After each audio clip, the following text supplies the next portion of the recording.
Corona ভাইরাসের টালমাটাল গোটা বিশ্ব। প্রথম শনাক্তের পর বেশ কয়েক মাস পেরিয়ে গেলেও প্রতিদিনই বাড়ছে রোগীর সংখ্যা। দেশেও বাড়ছে করোনা আক্রান্তের সংখ্যা, একই ধারাবাহিকতায় বেড়ে চলেছে প্রাণহানিও। তাই সবাইকে আরও বেশি সচেতন হওয়ার পরামর্শ দেওয়া হচ্ছে। সংকটের এই সময়ে আমাদের বিশেষজ্ঞ ডাক্তারেরা আছেন আপনাদের পাশেই। ঘরে বসে আপনারা আপনাদের প্রয়োজনীয় স্বাস্থ্য জিজ্ঞাসার উত্তর পেতে পারেন করোনা হেল্প ডেস্কের এই আয়োজনের মাধ্যমে। জুলহা জুবাইর আপনাদের সাথে আছে এবং আপনারা সরাসরি আমাদের টেলিফোনে ফোন করতে পারেন কিংবা যমুনা টেলিভিশনের অফিসিয়াল যে ফেসবুক পেজ আছে সেই ফেসবুক পেজে লিখে জানাতে পারেন আপনাদের প্রশ্নের উত্তর দিতে। আজও আমাদের সাথে আছেন অধ্যাপক ডাক্তার এস এম মোস্তফা জামান, যিনি মেডিসিন ও হৃদরোগ বিশেষজ্ঞ BSMMU। আছেন ডাক্তার শারমিন আব্বাসী, সহযোগী অধ্যাপক প্রসূতি ও স্ত্রীরোগ, আনোয়ার খান মডার্ন মেডিকেল কলেজ ও হাসপাতাল। সহসে আমাদের সাথে যুক্ত হবেন ডাক্তার আবু সাইদ শিমুল, যিনি শিশুরোগ বিশেষজ্ঞ, মুগদা মেডিকেল কলেজ ও হাসপাতাল। এছাড়া আমাদের সুদূর যুক্তরাষ্ট্র থেকে যুক্ত হচ্ছেন অধ্যাপক চৌধুরী হাফিজুল হাসান, যিনি বিভাগীয় প্রধান cardiology university medical center Las Vegas. আপনাকে স্বাগত করোনা হেল্প ডেস্কের এই আয়োজনে। আপনি আমাদের সাথে থাকবেন, আপনার কাছ থেকে যুক্তরাষ্ট্রের অভিজ্ঞতাগুলো আমরা জানবার চেষ্টা করব। তবে তার আগে দর্শক আপনারা যারাই দেখছেন, যারাই ফোন দিবেন, তাদের প্রতি একটাই আহ্বান, টেলিভিশনের ভলিউমটি কমিয়ে আমাদের ফোন দিবেন। গত 24 ঘন্টায় করোনা ভাইরাসে প্রাণ গেছে আরও 46 জনের। এ নিয়ে মোট মৃত্যুর সংখ্যা 2197 জন। স্বাস্থ্য অধিদপ্তরের নিয়মিত ব্রিফিংয়ে জানানো হয় 3489 জন কোভিড-19 রোগী শনাক্ত হয়েছে। এ নিয়ে এখন পর্যন্ত দেশে করোনায় আক্রান্ত হয়েছে 1,72,134 জন। পরীক্ষা হয়েছে 15,672টি। শনাক্তের হার 22.26%। 24 ঘন্টায় 2,736 জন সহ মোট সুস্থ হয়েছেন 80,838 জন। ব্রিফিংয়ে সৃষ্টিশীল কাজের মাধ্যমে মনোবল বাড়ানোর পরামর্শ দেওয়া হয়। পাশাপাশি শিশু ও বয়স্কদের প্রতি বিশেষ যত্নবান হওয়ার পরামর্শ দিয়েছে স্বাস্থ্য অধিদপ্তর। দর্শক আপনাদের প্রত্যেকের প্রতি আহ্বান, ঘরে কিংবা বাইরে যেখানেই থাকছেন না কেন নিয়মিত বিরতিতে জীবাণুনাশক কিংবা সাবান পানি দিয়ে হাত জীবাণুমুক্ত করে দিবেন। সরাসরি চৌধুরী হাফিজুল হাসানের কাছে আমরা চলে যেতে চাই। খুব স্বাভাবিকভাবে একটি জিজ্ঞাসা আছে। যুক্তরাষ্ট্রে হঠাৎ করেই আমরা কিন্তু আবার দেখছি যে করোনা যে সংকটটা ছিল, যে ভীতিটা ছিল, সেই ভীতি আগের মতো আছে এবং করোনা শনাক্ত হচ্ছে অনেক বেশি, কোভিড-19 দ্বারা শনাক্ত হচ্ছেন অনেক বেশি। হঠাৎ করেই ইউএসএতে এরকম করে বেড়ে গেল কেন, আপনার কি মনে হয়? আমরা তো একটা ক্রাইসিস পার হলাম বেসিক্যালি ইস্ট কোস্টে, যেটা ছিল নিউ ইয়র্ক, নিউ জার্সি। তারপর আমাদের এখন দেখছি আমরা ওয়েস্ট কোস্টে, ফ্লোরিডা, টেক্সাসে সার্চটা আবার বাড়ছে। তো এটা কিন্তু যদি আপনি দেখেন যে টেস্ট বেশি হচ্ছে ঠিকই, কিন্তু প্রপোর্শনেটলি এই ইনফেকশনের রেটটা অনেক বেশি। এবং একটা জিনিস আমাদের সবাই এখন রিয়ালাইজ করছি আমরা, যে রিওপেনিং এর সময় ইকোনমি রিওপেন করতে হবে, এটা আমরা সবাই চাই, কিন্তু রিওপেনিং এর সময় আমরা কেয়ারফুল ছিলাম না। আমরা স্ট্রিক্টলি ম্যান্ডেটরি ওয়েতে মাস্ক করি নাই, সোশ্যাল ডিস্টেন্সিং করি নাই, হ্যান্ড ওয়াশিং করি নাই, এবং এগুলোর জন্য। এবং আপনি জানেন যে আমেরিকাতে যেটা দুর্ভাগ্যজনক, যে অ্যাডমিনিস্ট্রেশন থেকে this is a mixed message, যে এটা একটা অপশনাল ধরনের মেসেজ গেছে যে মাস্ক পরা। এটা যদি ম্যান্ডেটরি হিসেবে যায় তাহলে কিন্তু এটা ভালো হইতো। তো এখন যাই হোক, আমরা যেমন লাস ভেগাস, নেভাডাতে আমরা দেখছি, ক্যালিফোর্নিয়াতে রেট বাড়ছে, এবং আমরা একটু ওয়ারিড যে হসপিটালাইজেশনও কোনো কোনো স্টেটে বাড়ছে। তো তার জন্য আমাদের রিসোর্সেস অ্যালোকেশন কি, আইসিইউ বেড এবং হসপিটালাইজ পেশেন্টের জন্য কি করব, সেটা আমরা ইস্ট কোস্টের এক্সপেরিয়েন্সের আলোকে আমরা এখানে প্রিপারেশন নিচ্ছি। সেই এক্সপেরিয়েন্স থেকে একটু জানতে চাই, যুক্তরাষ্ট্রে কিন্তু কিছু রোগী দেখা যাচ্ছে একই বাসায় অনেকে আক্রান্ত হচ্ছেন, কিছু রোগী বাসায় চিকিৎসা নিচ্ছেন, কেউ বা হাসপাতালে যাচ্ছেন। এই কে হাসপাতালে যাবে এবং কে ঘরে চিকিৎসা নেবে, এই বিষয়গুলো আপনারা কোন প্যারামিটার দিয়ে ডিসাইড করছেন বা সিদ্ধান্তগুলো কিভাবে নিচ্ছেন? আমি আপনাকে আমার ব্যক্তিগত অভিজ্ঞতাই বলি। আমাদের বাসায় আমার ওয়াইফ ও neurologist, staff attending neurologist veterans হসপিটালে, ও নিজে অসুস্থ। তো কোভিড-19 পজিটিভ, কিন্তু আমরা কি করব? আমি নিজে হেলথ কেয়ার ওয়ার্কার, আমি কার্ডিওলজি সার্ভিস করি। তো আমরা দুজনেই টেস্ট করছি, ওর পজিটিভ, বাসায় আছে, এবং আমরা বেসিক প্যারামিটার গুলো দেখছি, যে পালস স্যাচুরেশন কেমন, এবং চেস্ট এক্স-রে করা হলো। তারপরে দেখা গেল যে তার কোনো হাই রিস্ক ফিচার আছে কিনা, আন্ডারলাইং কোনো মেডিকেল কন্ডিশন যদি কারো থাকে, প্লাস আপনার যে স্ক্রিনিং ল্যাব, বেসিক ল্যাব আমরা বলি, যে complete blood count, lymphocyte count দেখা, এবং liver function test, D dimer, ferritin, এগুলো রিস্ক স্ট্রাটিফিকেশনের পর্যায়ে পড়ে। তবে কি হলো যে shortness of breadth, oxygen saturation কমছে কিনা, এগুলা হলে আমরা তাদেরকে, এবং চেস্ট এক্সরেতে কোনো ডিফিউজ ইনফিল্ট্রেট আছে কিনা, তাহলে আমরা তাদেরকে সেপারেট আউট করি like a moderate or high risk patient. যারা মডারেট এবং হাই রিস্ক তাদেরকে আমরা বলি হসপিটালাইজ করার জন্য। বুঝতে পেরেছি। আপনি আমাদের সাথে থাকবেন, আপনার এই অভিজ্ঞতা থেকে নিশ্চয়ই আমরা নতুন কিছু জানতে পাবো। তবে তার আগে একজন লিখেছেন আমাদের, হাফিজুর রহমান মুকুল, আর্জেন্ট হিসাবে লিখেছেন কোনো ডক্টর তিনি পাচ্ছেন না এবং তার বাবার বয়স 50 বছর, ওজন 70 কেজি, হাই ব্লাড প্রেশার এবং ডায়াবেটিস আছে। তার সমস্যা হলো তার মাথা ঘোরে, হাঁটতে গেলে ব্যালেন্স পান না। প্রেশারের জন্য বাইজোরান, বিপিনর খাচ্ছেন, মাথা ঘোরার জন্য সিরোলাক্স 25, অ্যালপ্রাক্স 25, জিনোবা রিলিজাম 5 খাচ্ছেন 2 মাসের জন্য। তবে কোর্স কমপ্লিট হওয়ার পরেও ওষুধ না খেলে মাথা ঘোরে। পরামর্শ চেয়েছেন তিনি। এস এম মোস্তফা জামান, এই পরামর্শ শুনবো আপনার কাছ থেকে। তবে তার সাথে একজন কলারও আছেন, তার ফোনটি শুনতে চাই। দর্শক আসসালামু আলাইকুম, আপনি আপনার নাম এবং বয়স বলে প্রশ্ন করুন।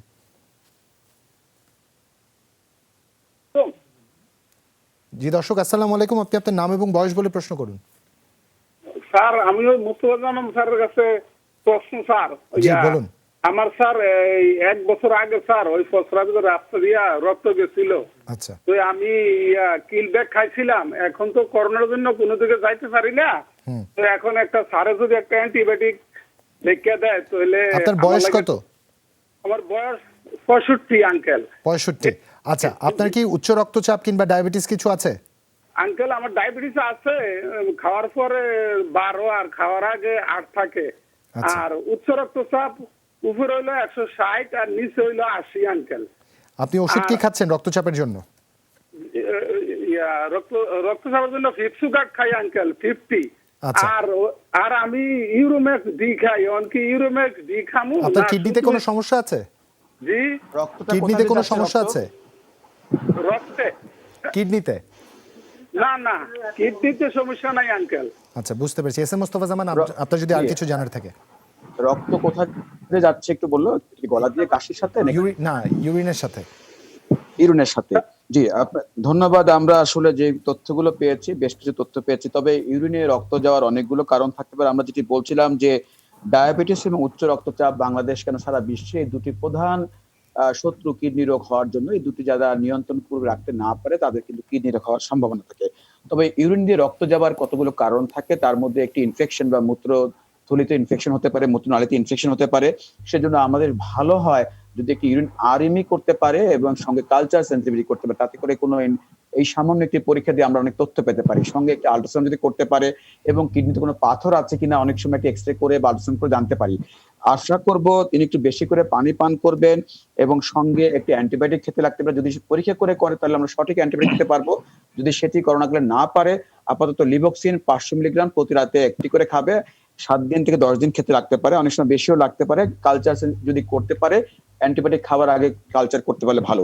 সঙ্গে তার রক্তচাপ নিয়ন্ত্রণ আনতে হবে। উচ্চ 160 কিন্তু সিস্টোলিক অনেক বেশি প্রেশার। যে ওষুধটি খাচ্ছে তার সাথে বলবো ট্যাবলেট আরেকটি নতুন যোগ করতে হবে। আমরা বলবো যে সে নেটফ্লিক্স SR 1.5 এটি সকালবেলা একটি সঙ্গে যোগ করতে পারে। আর আরেকটি হলো যার ডায়াবেটিস, আমরা বলবো যে তার এটিও তার নিয়ন্ত্রণ নেই। এটি কিন্তু খাবার আগে 8, খাবার 2 ঘন্টা পরে 12, এটিকেও নিয়ন্ত্রণ রাখতে। আমরা বলি খাবার আগে 6, খাবার 2 ঘন্টা পরে 8, 3 মাসের গড় SB1C 7। অর্থাৎ তার সাথে যে ওষুধ খাচ্ছেন আমাদের জানা নেই, সেটি অবশ্যই তার ডোজ, যদি ইনসুলিন নিয়ে থাকে ডোজ বাড়াতে হবে, আর যদি ট্যাবলেট খেয়ে থাকে সেটিও বাড়াতে হবে।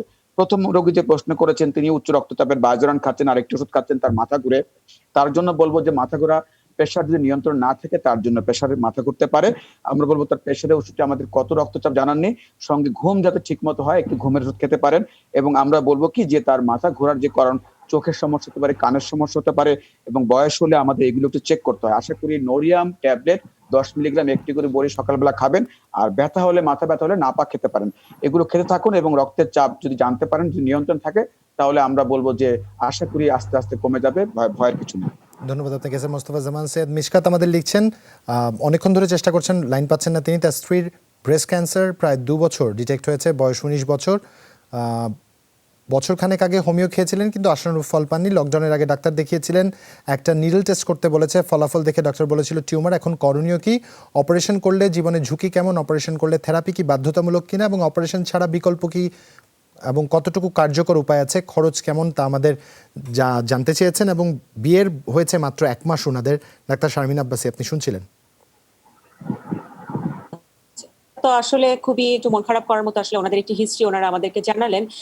কিন্তু যেটা হয় যে ব্রেস্ট ক্যান্সার কিন্তু খুব সহজেই ছড়িয়ে যেতে পারে। অতএব ব্রেস্ট ক্যান্সার যখন ধরা পড়ে সেটি আসলে একজন ক্যান্সার স্পেশালিস্টের আন্ডারে থেকে এটি এই মুহূর্তেই অপারেশন করতে হবে নাকি ওয়েট করা যাবে সেই বিষয় সিদ্ধান্তটা আসলে ক্যান্সার স্পেশালিস্টের কাছে পেশেন্ট নিজে ফিজিক্যালি যে সিদ্ধান্ত নিয়ে আসার বিষয়টি আছে। তবে এই ধরনের ক্যান্সার যখন ডায়াগনোসড হয়ে যায় যে এটা একটা ক্যান্সার, এটা অবশ্যই অপারেশন লাগবে এবং যত দ্রুত অপারেশন করানো হবে তত কিন্তু পেশেন্টের রিকভারিটা ভালো হবে এবং তার বেশি দিন সুস্থ থাকার যে সময়কালটা সেটাও কিন্তু আসলে বেড়ে যাবে এবং সেখান থেকে অন্যান্য পরবর্তীতে যে জটিলতাগুলো থাকে সেটিও কিন্তু অনেক অংশে কমে যাবে। অতএব একদম স্পষ্ট কথা, আপনি একজন ক্যান্সার বিশেষজ্ঞর কাছে চলে যান এবং যাওয়ার পরে উনি আপনাকে আসলে এই মুহূর্তে যেভাবে গাইডলাইন দিচ্ছেন সেভাবে আপনি আগাবেন। আর চিকিৎসার যেটি খরচের কথা উনি বললেন, খরচ সরকারি মেডিকেল কলেজ হাসপাতাল, আসানিয়া মিশন এগুলো কিন্তু বাংলাদেশে আছে, যেখানে খুবই সুলভ মূল্যে আপনার সামর্থ্যের সাথে যোগসূত্র রেখে আপনি ক্যান্সারের চিকিৎসা করাতে পারবেন। অতএব টাকার ভয়ে ক্যান্সারের চিকিৎসা করাবেন না তা কিন্তু হবে না, কারণ খুবই সুলভ মূল্যে আপনার জন্য ক্যান্সার চিকিৎসার ব্যবস্থা আমাদের দেশে আছে এবং আপনি করাতে পারবেন।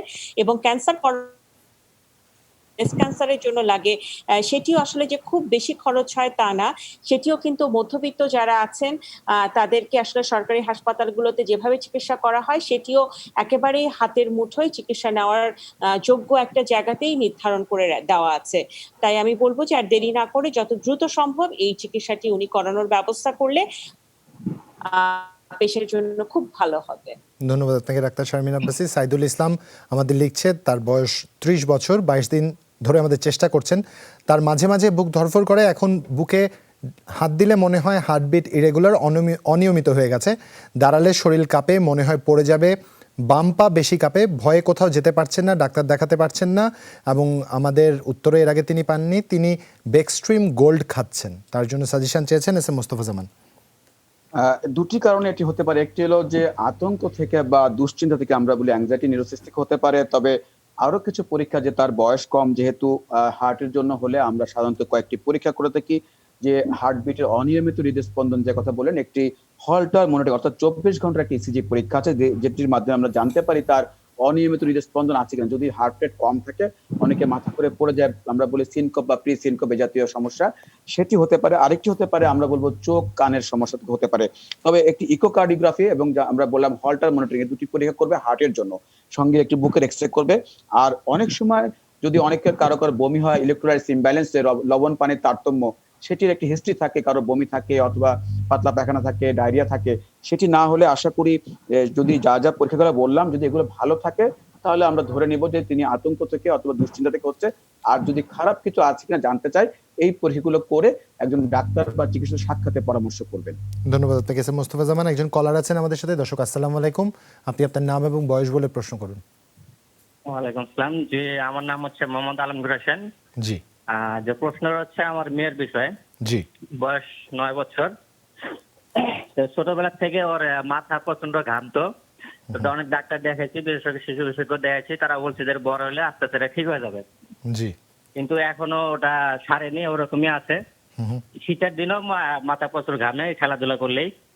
আর তার সাথে পাশাপাশি আর একটা সমস্যা, ছোটবেলায় পড়ালেখা অনেক ভালো ছিল, এখন ধীরে ধীরে মানে পড়ালেখার দিকে অমনোযোগী হয়ে যাচ্ছে, স্মরণ শক্তি, পড়ালেখা মনে রাখতে পারতেছে না। আপনারা কিভাবে বুঝলেন যে মনে রাখতে পারছে না?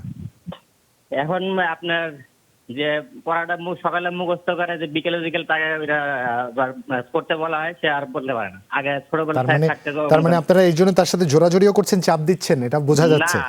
না, চাপ দিচ্ছি না, তাও মানে স্মরণ শক্তিটা ধীরে ধীরে মানে একটু বোঝা যাচ্ছে যে আগের থেকে একটু কমে যাচ্ছে, এরকম আর কি। জি, বুঝতে পেরেছি। বাবা হিসেবে আপনার এই কনসার্নটুকু থাকাটা খুব স্বাভাবিক, আমরা বুঝতে পেরেছি।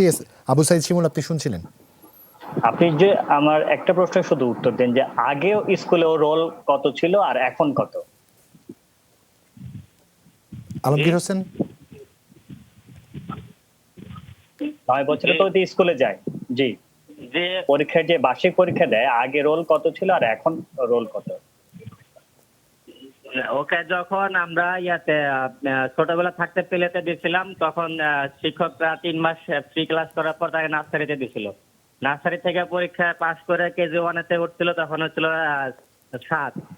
তারপরে যখন আপনার 1-এ উঠলো তখন রোল গেল আপনার 21-এ। তারপর যখন ক্লাস 2-তে উঠলো তখন আর মনে করেন যে 35-এ চলে গেছেন। আচ্ছা, অনেক জায়গায় যেটা করা হয়, ঢাকা শহরে অনেক স্কুলে যেটা করা হয় সেটা হচ্ছে যে অ্যালফাবেট অনুযায়ী আসলে রোল নাম্বার হয়। অনেক জায়গাতে আবার হয় যে কে আগে ভর্তি হচ্ছে। যাই হোক, আমরা এই আমাদের জন্য টেলিভিশনের পক্ষ থেকে আপনার উদ্বেগটা আসলে বুঝতে পেরেছি, এটাই স্বাভাবিক। বাবা হিসেবে আপনার নিজের সন্তানের প্রতি উদ্বেগ আপনার থাকবেই। আমরা আশ্বস্ত করতে চাই কিছু ব্যাপারে।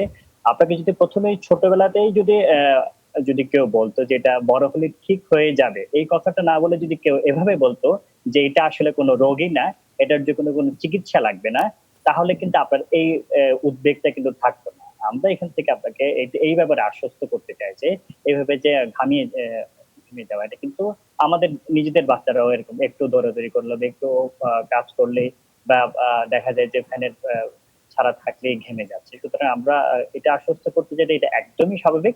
তবে কিছু কিছু ক্ষেত্রে এই ধরনের ঘামতে পারেন। আপনি যেহেতু বলছেন একটু ঘামছে বা একটু পড়ালেখা তার একটু ভুলে যাচ্ছে, সেটাকে আমরা আসলে একটু গুরুত্ব দিতে চাই।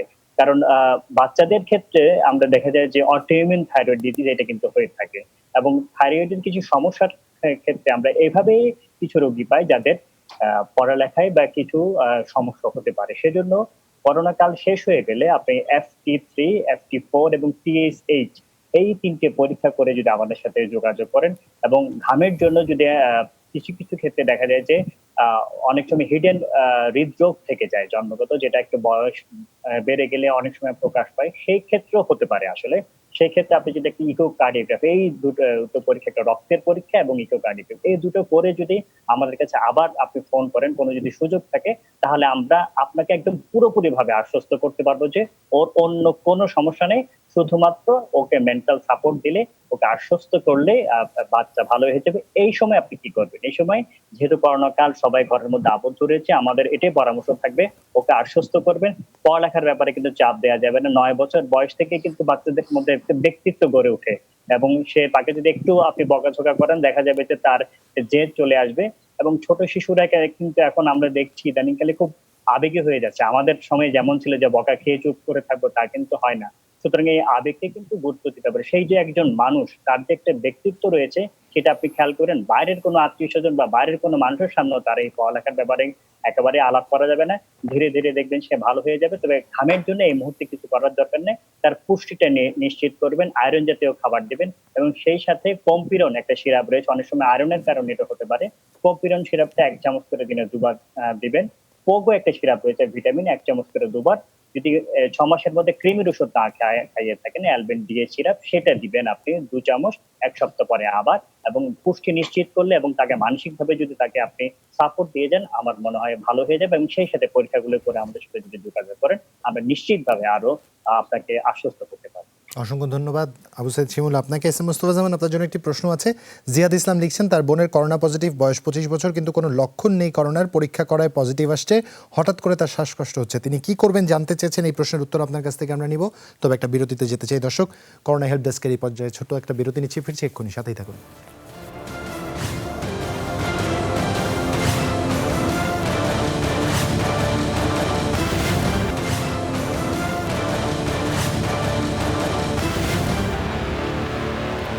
স্বাগত আরো একবার, দেখছেন করোনা হেল্প ডেস্ক, জুলহাস জুবাইয়ের সাথে আছি আপনাদের। এবং একটি প্রশ্ন ছিল এস এম মুস্তফা জামান আপনার কাছে। আমি প্রশ্নের জন্য বিশেষ করে যিনি প্রশ্ন করেছেন তাকে ধন্যবাদ জানাচ্ছি, যে কোভিড উপসর্গ না ছিল না প্রথম দিকে, পরে তার শ্বাসকষ্ট শুরু হয়েছে। আমরা সাধারণত যেটি প্রফেসর হাফিজ বলছিলেন একটু আগে, যে যদি মাইল্ড কেস হয়, আমেরিকাতে বলেন, বাংলাদেশে বলেন, আমাদের দেশে গাইডলাইনে বলা হচ্ছে বাড়ি থেকে চিকিৎসা করার জন্য। যখন শ্বাসকষ্ট হবে, আপনি বাড়িতে কিছু বিষয় দেখতে পারেন, যে তার শ্বাস প্রশ্বাসের গতি বা হার কতটুকু। আমরা বলি মিনিটে 12 থেকে 18 যদি হয়ে থাকে তাহলে নর্মাল, যদি 25-এর বা বেশি হয়ে থাকে মিনিটে, তাহলে বুঝতে হবে তার শ্বাসকষ্ট হচ্ছে। আরেকটি বিষয়, পালস অক্সিমিটার দিয়ে বাড়িতে কিন্তু আপনি দেখতে পারেন যে আপনার অক্সিজেন স্যাচুরেশন কতটা, সেটি কিন্তু নির্দেশিকা দিবে যে আপনি শ্বাসকষ্টে ভুগছেন কিনা। যদি শ্বাসকষ্টে ভুগেন, তাহলে আমরা বলবো যে হাসপাতালে যাওয়ার একটি ইন্ডিকেশন আছে। দ্বিতীয় হলো যে বাড়িতে কিছু আমরা স্টিম নিতে পারি, পানির যে বাষ্প সেটি হা করে শ্বাস নিয়ে নাক দিয়ে ছাড়তে বলে স্টিম ইনহেলেশন। এবং আমরা বলবো যে ট্যাবলেট ডক্সি বা 400 মিলিগ্রাম একটি রাতে খাবেন। ট্যাবলেট মোনাস বা মন্টিলিভাস অ্যালার্জির জন্য কাজ করবে, এবং ফেক্সো 120 মিলিগ্রাম। যদিও অ্যান্টিবায়োটিকের কোনো ভালো রোল নেই এই কোভিড প্রোগ্রাম থেকে, তারপরেও আমরা অনেক সময় অ্যাজিথ্রোমাইসিন বা অ্যাজিথ নামে পাওয়া যায় 500 মিলিগ্রাম একটি করে প্রতি রাতে দিচ্ছি 5 থেকে 7 দিন। আরেকটি বিষয় মনে রাখতে হবে, একটু গরম পানি বা গরম চা যেটা আমরা প্রতিদিন বলছি, এবং আমরা অন্যান্য স্বাস্থ্য ঠান্ডা থেকে দূরে থাকতে, ধুলাবালি থেকে দূরে থাকতে বলছি, এবং অবজার্ভ করে বাড়িতে আইসোলেশন থাকতে হবে যাতে তার মাধ্যমে অন্যরা কেউ সংক্রমিত না হয়। এই বিষয়গুলো মনে রাখবেন। যদি কোনো পরীক্ষা সঙ্গে করা যায়, বিশেষ করে বুকের একটি এক্সরে, কিছু রক্তের পরীক্ষা, যেহেতু টেস্ট, তাহলে আরেকটু ভালো হয় যে তার এই পর্যবেক্ষণ করে খারাপ দিকে যাচ্ছে কিনা। যদি খারাপ দিকে যায় তাহলে হাসপাতালে ভর্তি হতে হবে। আর যদি দেখেন যে উপসর্গ দিন দিন উপসর্গটা ভালো হচ্ছে, জ্বর না আসে, অন্যান্য সমস্যা না হয়, তাহলে আশা করি এই বাড়িতে যে স্বাভাবিক সাময়িক চিকিৎসা এগুলো দিয়ে তিনি আশা করি ভালো হয়ে যাবে। ধন্যবাদ আপনাকে এস এম মোস্তফা জান্নান। চৌধুরী হাফিজুল হাসান, একটা খুব স্বাভাবিক জিজ্ঞাসা আছে। করোনার পাশাপাশি এখন আপনারা স্বাভাবিকভাবে আগে যেভাবে আপনাদের হাসপাতালে রোগী আসতো ঠিক তেমনভাবে রোগী আসছে কিনা, তার সাথে আরেকটা জিনিস একটু জানতে চাই, আপনি যেই শহরটাতে আসলে আছেন, লস ভেগাসের কথা, প্রচুর লোক সমাগম হয় এখানে, যারা পর্যটক বিশ্বের বিভিন্ন প্রান্ত থেকে আসে। এই সিটিটা আসলে তাহলে আপনারা এখন কিভাবে ম্যানেজ করছেন? এত সংখ্যক মানুষ আপনার প্রতিদিন আসছে, প্রতিদিন যাচ্ছে এখান থেকে, তাদের আসলে করোনা শনাক্ত কিভাবে করছেন আপনারা ডেলিটা? তো যখন শাটডাউন হলো তখন আমাদের যে রুটিন প্রসিডিওর, রুটিন সার্জারি, এগুলো সব বন্ধ ছিল। কিন্তু এখন আমরা রিওপেনিং এর স্টেজে আমরা এই যাদের আউটপেশেন্ট প্রসিডিওর তাদের কিন্তু আগের দিন আমরা COVID-19 টেস্ট করি, PCR টেস্ট, এবং আমাদের হাসপাতালে আমরা লাকি যে আমাদের এখানে 4 ঘন্টায় আমরা রেজাল্ট পাই, এবং নেগেটিভ প্রমাণ করার পরে তাদেরকে আমরা অ্যাডমিশন করে তারপরে আমরা প্রসিডিওর করি। যারা হাসপাতালে ভর্তি হচ্ছেন অন্য কারণে, সমস্ত রোগীকেই আমাদের COVID-19 টেস্ট করা হয় ইমার্জেন্সি রুমে। তারপরে সর্ট আউট করে দেওয়া হয় যে তারা কোন ফ্লোরে যাবে। যদি COVID-19 পজিটিভ থাকে, ভর্তি লাগে, তাহলে তারা আমাদের ফ্লোরে যাবে, আর না হলে ইন্টেনসিভ কেয়ারে যাবে। তো আমাদের একটা ব্লেসিংস আছে যে আমরা টেস্ট করছি মানে সবার জন্য। আর আপনি বললেন সিটিতে আমাদের কিছু স্ক্রিনিং কোশ্চেন থাকে, যেমন ক্যাসিনোগুলো এবং রেস্টুরেন্টগুলো এখানে ওপেন করছে, এবং এখানে আপনার একটা স্ক্রিনিং কোশ্চেনের মাধ্যমে মাস্ক পরে সোশ্যাল ডিস্টেন্সিং করার পর তারা ঢুকবে, কিন্তু যাদেরকে রিস্ক তাদেরকে আমাদের টেস্টও করা হচ্ছে। হাফিজুল হাসান, এই জন্য জানতে চাচ্ছি কারণ ঈদুল আজহা খুব আসন্ন, মানে অল্প কিছুদিন পরে ঈদুল আজহা উদযাপন করবে পুরো বাংলাদেশ, এবং সেক্ষেত্রে জানতে চাইছিলাম আসলে আপনাদের এই অভিজ্ঞতা থেকে আমরা কোনো কিছু রেপ্লিকেট করতে পারি কিনা, যেটা হয়তো আমাদের এই সংকটটাতে অনেক বেশি সাপোর্ট দেবে। কিন্তু কিছু চ্যালেঞ্জ তো বাংলাদেশের জন্য থাকবেই, যে আমাদের রিসোর্সেসের একটা সমস্যা আছে, যেটা হচ্ছে যে এত টেস্ট আপনি কিভাবে করবেন। দ্য ক্লিনিক্যাল সিমটম সাইন যদি থাকে তাহলে টেস্ট করে পজিটিভ করা কিন্তু অনেক কেসে আপনার দরকারও নেই।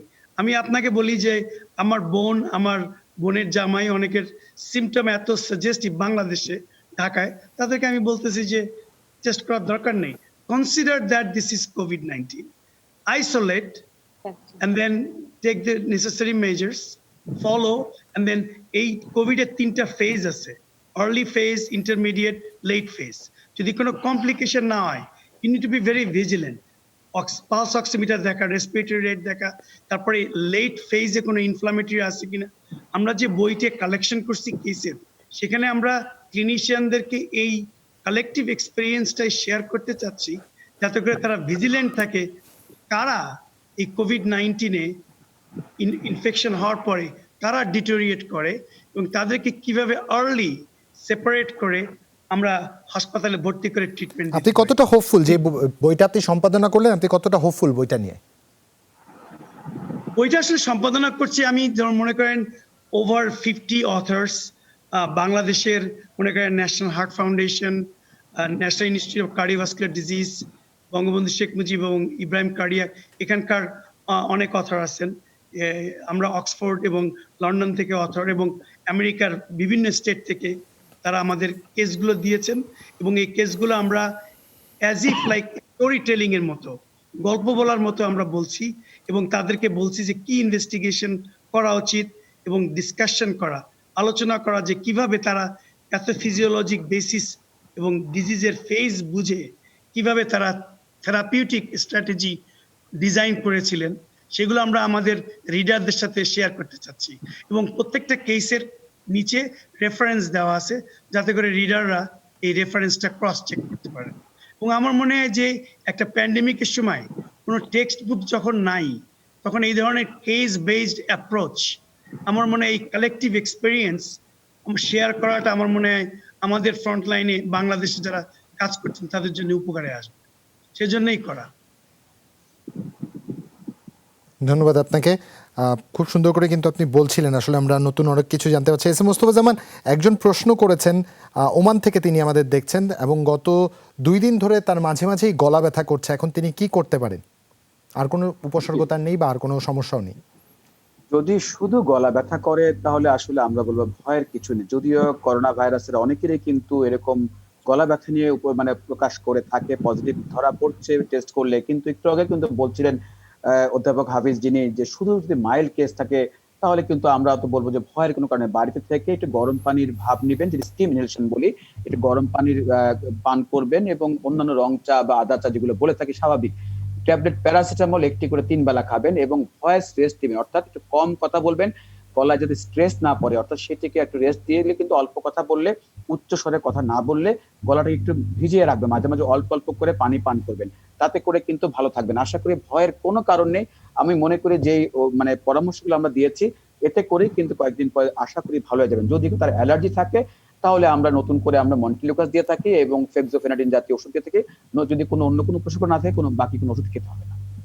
যেমন আমি একটু অ্যাড করতে পারি কিনা তোমার সাথে? সেটা হচ্ছে যে উনি কি কাজ করেন এবং উনার পোটেনশিয়াল আছে কিনা অন্য কাউকে এক্সপোজার করা। বাসায় থাকলে যে নির্দেশগুলো আমরা মানার দরকার সেগুলো আমরা মানছি, সেটা ঠিক আছে। কিন্তু মনে করেন উনি যদি হেলথ কেয়ার ওয়ার্কার হন, তাহলে ওনার টেস্টিং করে দেখা উচিত যে ওনার অন্য কাউকে উনি এক্সপোজ করছেন কিনা, মানে ওনার থেকে অন্য কারো কাছে রিস্ক আছে কিনা, সংক্রমণের ঝুঁকি আছে। ধন্যবাদ আপনাকে। আরেকটা জিনিস আমি বলি, আমি জানি না তোমরা কি দেখছো বাংলাদেশে, যাদের আপার রেসপিরেটরি ট্র্যাক্ট সিম্পটম হয়, মনে করো অ্যানোসমিয়া, গন্ধ পাচ্ছে না বা একটু খুসখুসে কাশি, কিন্তু মেইনলি আপার রেসপিরেটরি ট্র্যাক্ট, এদের কিন্তু ওভারঅল প্রগনোসিস বেটার দেন যাদের শ্বাসকষ্ট শুরু হচ্ছে ফ্রম দি ভেরি বিগিনিং। ধন্যবাদ আপনাকে। খুব সুন্দর করে আপনি আপনার পক্ষ থেকে সময় দিচ্ছিলেন। পরবর্তী আরেকটি প্রশ্ন যেতে চাই। শাইলা নাসরিন সোমা আমাদের লিখছে, তার বয়স 29, তিনি 20 সপ্তাহের গর্ভবতী, প্রথম প্রেগনেন্সি এটি তার। অনেকদিন ধরে পায়ের সন্ধিস্থল, যেটা কোমর এবং পায়ের, সেখানে ব্যথা করছে এবং টান লাগছে।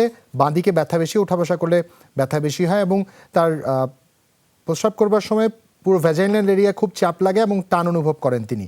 এটা কি কোনো সমস্যার লক্ষণ কিনা জানতে চেয়েছেন, সমাধান দিলে উপকৃত হবেন তিনি। দৈনিক একটা করে মেরিকেল D500, একটা আইপেক প্লাস এবং 2টা অ্যারিস্টোভিল খাচ্ছেন তিনি। ডাক্তার শারমিন আব্বাসী আমাদের কাছে সমাধান চেয়েছেন, আসলে সমাধান দেওয়ার জন্যই করোনা হেল্প ডেস্কের আমাদের এই প্ল্যাটফর্মটা। আমরা প্রতিদিনই এরকম সমস্যাগুলোর সম্পর্কে বলার চেষ্টা করছি আপনাদেরকে। প্রেগন্যান্সিতে এরকম চাপ লাগা একটু অথবা এরকম একটা স্ট্রেস ফিল করা, এটা কিন্তু খুব নর্মাল, কারণ এই সমস্যা বা এই ফিজিওলজিক্যাল চেঞ্জ তো আপনার আগে হয়নি, তাই এটাকে একটু অন্যরকম ভাবে আপনার কাছে মনে হচ্ছে। আমি বলবো যে আপনি যদি, আমরা যে ওষুধগুলোর কথা বলি, যে ট্যাবলেট অ্যালজিন 2টো করে 3 বেলা, যদি আপনি 5 দিন খান খুবই বেটার ফিল করবেন।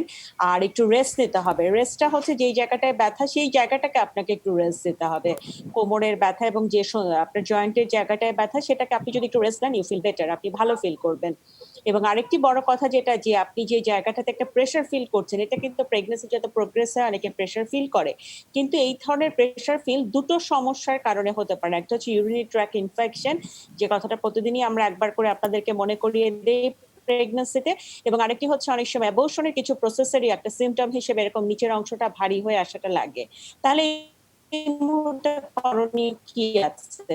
করণীয় ইউরিন রুটিন এন্ড কালচার একটা পরীক্ষা করিয়ে করোনা হেল্প ডেস্কে আপনি রিপোর্টটা যদি আমাদেরকে জানান, আমরা তারপরে ফার্দার ট্রিটমেন্ট দিব। এবং একটা আলট্রাসোনোগ্রাফি, এই আলট্রাসোনোগ্রাফিটা একটা স্পেশাল আলট্রাসাউন্ড আপনি ডাক্তারের কাছে গিয়ে বলবেন, যেটার মাধ্যমে আপনি সার্ভিক্সের লেন্থ দেখতে চান, অর্থাৎ আপনার যে যোনিপথের মুখটা আছে সেটা লেন্থটা কি ছোট হয়ে গেছে কিনা, বা সেটা আপনাকে কোনো অ্যাবর্শনের প্রসেসকে এগিয়ে দিচ্ছে কিনা, সেই জায়গাটা আমরা দেখে নিব। এবং এই মুহূর্তে আপনি যদি একটু রেস্টে থাকেন বেটার ফিল করবেন। তার সাথে ক্যাপসুল মাইক্রোজেস্ট নামে বাজারে পাওয়া যায় 100 মিলিগ্রাম, একটা করে যদি 2 বেলা টানা মাস আপনি খেয়ে যান, আপনি খুবই ভালো ফিল করবেন। এবং প্রচুর পরিমাণে পানি খাওয়া, কনস্টিপেশনটাকে অ্যাভয়েড করা, এবং সবচেয়ে ইম্পর্টেন্ট হচ্ছে 5 মাস হয়ে গেছে, এখন কিন্তু টিটি টিকা দেওয়ার সময়টা আপনার চলে আসছে, এটাকে মনে রাখতে হবে। এবং প্রতিদিনই একটি কথা মনে করিয়ে দেই, 5 মাস থেকে 6 মাসের মাঝখানে যাদের প্রেগন্যান্সি আছে তাদের খুব ইম্পর্টেন্ট একটা আলট্রাসোনোগ্রাফি, যেটাকে আমরা বলি অ্যানোমালি স্ক্যান, অর্থাৎ বাচ্চার কোনো হার্ট, লাংস, অঙ্গ প্রত্যঙ্গ তৈরি হয়েছে কিনা এই স্পেশাল আলট্রাসাউন্ড করে সেটা আমরা দেখতে পাই। সেটা করেও যদি একটু আমাদের হেলথ ডেস্কের রিপোর্টটা আপনি জানান, আমরা কিন্তু আপনাকে বলতে পারবো আপনার বাচ্চাটি কেমন আছে। ধন্যবাদ শারমিন আব্বাসী। অধ্যাপক চৌধুরী হাফিজুল হাসান, আপনাকেও ধন্যবাদ আমাদের সাথে শুধু যুক্তরাষ্ট্র থেকে যুক্ত হওয়ার জন্য। আপনাকে বিদায় জানাচ্ছি এবং দর্শক এই পর্যায়ে একটা বিরতিতে যাচ্ছি, ফিরছি এক্ষুনি, সাথেই থাকুন।